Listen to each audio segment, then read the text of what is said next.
Right, welcome to my video. I'm going to show you how I take my Dahlia cuttings off my tubers. Now, I've took enough cuttings off these now, that's all I need. So these have gone very tall now because they're ready for just either throwing out or giving away. But for this purpose of this video, I'll just show you. Normally we cut down here, close to the tuber, but the mile's too big for cutting, so I'm going to just cut it off halfway down like that, and I'll show you how to take a cutting. These are all collarettes, by the way. Right, this collarette is one called Pooh, little yellow and red one. So like I say, with them being very tall, I usually cut them at the bottom where the tuber is. But I'll do it from here because that's a perfect size cutting, that. So what we'll do, sometimes people cut them on an angle or straight. You can cut them on an angle, it gives it a bit more surface area. And you cut that just below the leaf joint where most of the hormones gather.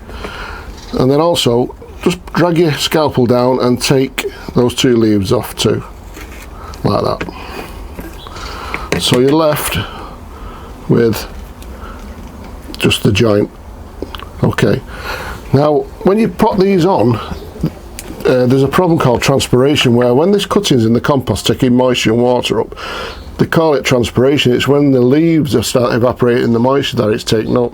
So to get around this, if you cut the leaves down like that, you don't need all the leaves, so if you cut them down, you could cut a bit more off them if you want, but they're only tiny, so I'll leave them. So what we do with that now is give it a waddle in the rooting powder. Some people swear by rooting powder, some people don't use it. I always use it. Right, and then the compost is a 50-50 mix again of general purpose multi-compost and 50-50 of horticultural coarse grit mixed together for the drainage and stuff.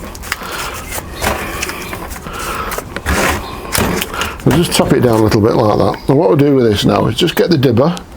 Don't try pushing it straight into the compost because you'll push all the rooting powder off the cut and then you defeat the object then. So just a little hole in the centre,